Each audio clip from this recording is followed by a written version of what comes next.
सरदार नासिर साहब। अच्छा सॉरी, एक प्लीज़ वीडियो पहले अकील भाई, वीडियो एक प्लीज़। ये बेसिकली रावलपिंडी के कमिश्नर हैं कि जिन्होंने अलल ऐलान सबके सामने इन्होंने बाकायदा मीडिया को बुलाकर और इन्होंने जो है ये अपना बयान रिकॉर्ड कराया था। इन्होंने बताया था आवाम को कि किस तरह से रावलपिंडी के जो हमारे MNAs हैं और MPAs हैं, किस तरह उनकी वोट जो है वो चेंज की गई, किस तरह जो है वहाँ पे धांधली की गई।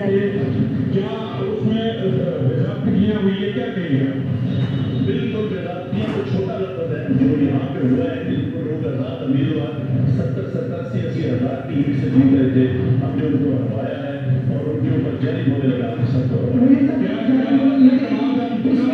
किसी ने कहा कि सब कुछ हो रहा है, गलत हो रहा है, तो रोका जाए। बेसिकली ये सारी इस लड़कारी की जिम्मेदारी आपके ऊपर ले रहा हूँ और साथ आपको बता रहा हूँ कि जो चीफ इलेक्शन कमिश्नर है, जो चीफ जस्टिस है, वो भी इस काम में पूरे शरीक है।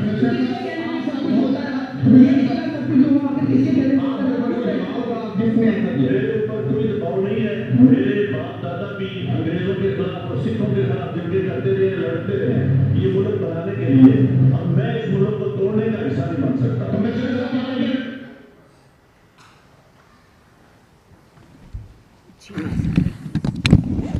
औज़ु बिल्लाहि मिनश शैतानिर रजीम, बिस्मिल्लाहिर रहमानिर रहीम।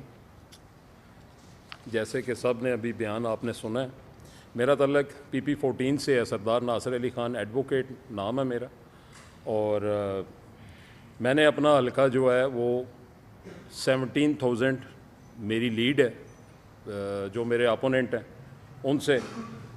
और बाद में जब फॉर्म 47 जारी हुआ तो उसके अंदर आपको सबको पता है कि जो सिलसिला इन्होंने रखा है कि अपनी मर्ज़ी से इधर से उधर कर दो और उधर से इधर कर दो। मैं सिंपली आपके सामने ये फॉर्म जो 45 हैं, ये जो कौम की अमानत है, ये देखें, ये मेरे हाथ में है। समरी उधर है, समरी स्क्रीन के। ये फॉर्म 45 वो हैं जो कौम ने और आवाम ने हमारे स्पुर्द किए हैं और इमरान खान साहब के स्पुर्द किए हैं, और उन्हें वोट दे के उन्हें ये बताया है कि आज भी हम इमरान खान साहब के साथ खड़े हैं। ये वही फॉर्म 45 हैं।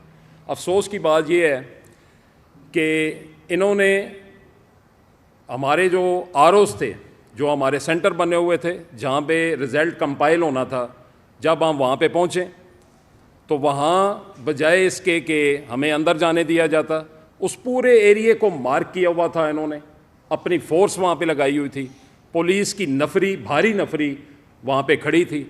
और जब मैंने क्वेश्चन किया कि मैंने अपने RO से मिलना है तो मुझे अंदर नहीं जाने दिया गया, बल्कि मेरे साथ और मेरे हल्के की आवाम भी थी, हमें बाहर रोक दिया गया। ठीक है, उसके बाद ज़बरदस्ती किसी न किसी तरीके से जब मैं अंदर पहुँचा हूँ या अंदर गया हूँ तो यकीन माने रोंगटे खड़े हो जाते हैं ये सुन के कि मौके के ऊपर जो हमारा RO ऑफिस बना हुआ है वहाँ कोई हमारा RO नहीं था, ना वो किसी PP का RO था जो रिज़ल्ट कंपाइल कर रहे थे, और ना किसी NA का RO वहाँ पे बैठा हुआ था जिन्होंने रिज़ल्ट बनाना था। तो इससे बड़े दुख और अफसोस की बात क्या हो सकती है कि हमें मिलने तक नहीं दिया गया। उसके बाद इन्होंने जो हमारे रिज़ल्ट हैं उसको चेंज करके फॉर्म 47 के अंदर, यानी कि टोटली इन्होंने अपने पास से RO के ऊपर प्रेशर डाल के या RO को साथ मिला के, तो इंशाल्लाह जैसे कमिश्नर साहब की सच्चाई आपके सामने आई है तो वो वक्त दूर नहीं है कि जब RO भी अपना अपना बयान रिकॉर्ड कराएंगे और ये बोलेंगे कि हमने अल्लाह को जान देनी है, किसी फ़र्द वाहिद को जान नहीं देनी, और वो ये बताएंगे कि हमसे कितनी बड़ी रिगिंग करवाई गई है। शर्म छोटा लफ्ज़ है, मैं इससे पहले भी प्रेस कॉन्फ्रेंस कर चुका हूँ। ये शर्म नहीं, ये शर्म छोटा लफ्ज़ है, ये ब्लंडर किए हैं इन्होंने। यानी कि आप अंदाज़ा लगाएं, मैं अपने हलके के अंदर जब मैंने विज़िट किया इलेक्शन डे वाले दिन, माजूर लोग, बच्चे, औरतें हमारी वहाँ पे, और बाहर से लोग आए हैं इमरान खान साहब के पीछे वोट डालने के लिए। इन्हें शर्म नहीं आई? ये शर्म फिर छोटा लफ्ज़ है। इन्होंने किया क्या है इस मुल्क के साथ, इस आवाम के साथ क्या किया है कि वो जो बेचारे लाइन के अंदर खड़े होके जिन्होंने 8 फरवरी का इंतज़ार किया है और अपना मैंडेट इमरान खान साहब के हाथ में रखा है, इन्होंने उसके ऊपर डाका नहीं मारा। ये बिल्कुल मेरे भाई ने बिल्कुल सही बात की है कि यह आवाम के हकूक़ के ऊपर डाका है। अब उसके बाद मैं, क्योंकि अपनी बात मेरे साथ और भी मेरे साथी हैं, उन्होंने भी बोलना है, उसके बाद फ़ौरन हम इलेक्शन कमीशन के पास गए, क्योंकि मैं खुद एडवोकेट हूँ, यही मेरा पेशा है। तो मैंने फ़ौरन पटिशन फाइल की सेक्शन 95 के तहत कि हमें उस प्रोसेस का हिस्सा बनाया जाए, उस प्रोसेस के अंदर शामिल किया जाए कि जो हमें आइन कहता है कि आप मुतलका आरओज़ को ऑर्डर करें कि वो रिज़ल्ट कंपाइल करने से पहले कैंडिडेट्स को वो नोटिस दे या रिटन नोटिस दे, या कम अज़ कम हमें कॉल करके इन्फॉर्म किया जाए कि फ़लाँ डेट को फ़लाँ टाइम पे आपने आरओ ऑफिस में आना है और अपने फॉर्म 45 साथ ले आए और वहाँ पे रिज़ल्ट कंपाइल होना है। लेकिन अफसोस की बात है कि इलेक्शन कमीशन के अंदर हमारी पेटिशंस पेंडिंग रखी गई और उसके बाद डिसीजंस जब हुए, PP14 का डिसीजन अभी तक मेरा एक पटिशन के ऊपर, क्योंकि मैंने 2 पटिशन फाइल की थी, अभी तक पेंडिंग है। जबकि वहाँ पे जो हेयरिंग हुई थी वो 15 डेट थी उसकी, इस मंथ की, अब ये पिछले मंथ की। अब मुझे ये बताएं कि ये नेक्स्ट मंथ आ गया है, वो क्यों पेंडिंग है? वो क्या डिसीजन तो हमें पता है उन्होंने क्या लेने हैं, वो सिर्फ इंतज़ार कर रहे हैं कि जब उन्हें कहा जाएगा वो हमारी जो पटिशन उन्होंने पेंडिंग रखी हुई हैं उसके ऊपर वो अपना डिसीजन दे देंगे। उसके बाद हम हाई कोर्ट के अंदर अपनी पटिशन हमने फाइल की कि एक प्रोसेस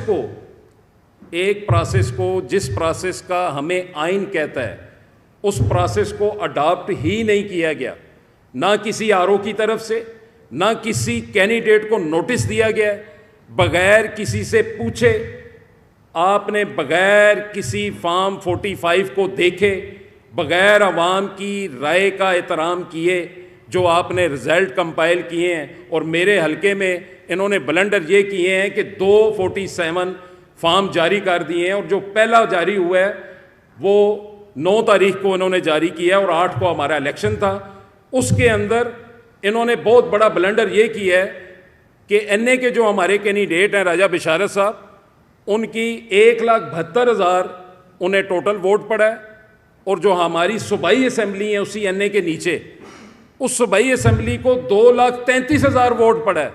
यानी कि इससे बड़ा ब्लंडर क्या होगा कि वहाँ पे वो कौन लोग थे, कौन से ऐसे पोलिंग स्टेशन थे कि जिसके ऊपर एनए के हमारे वोटर नहीं जा सकते थे, सिर्फ सूबाई असम्बली के वहाँ पे गए हैं और उन्होंने सिर्फ सूबाई असम्बली को वोट दिया है। अफसोस की बात है, शर्म से डूब मरने का मकाम है।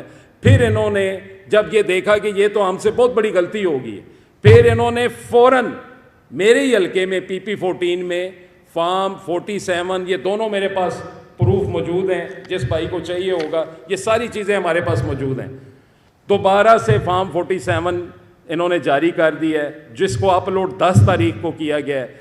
फिर उसके अंदर जो इन्होंने कवरिंग करनी थी, लेकिन उसमें भी इन्होंने पिछले 47 में 3,000 जो मेल मेंबर लिखे थे वो अगले 47 में 3,000 मेल मेंबर ही मार दिए, ठीक है, और लेडीज़ की तादाद बढ़ा दी। यानी कि ये इधर से उधर और उधर से इधर करने के चक्कर में ये चीज़ भूल गए कि ये भी लीगल डॉक्यूमेंट्स हैं, ठीक है, ये फॉर्म 45 भी और 47 भी।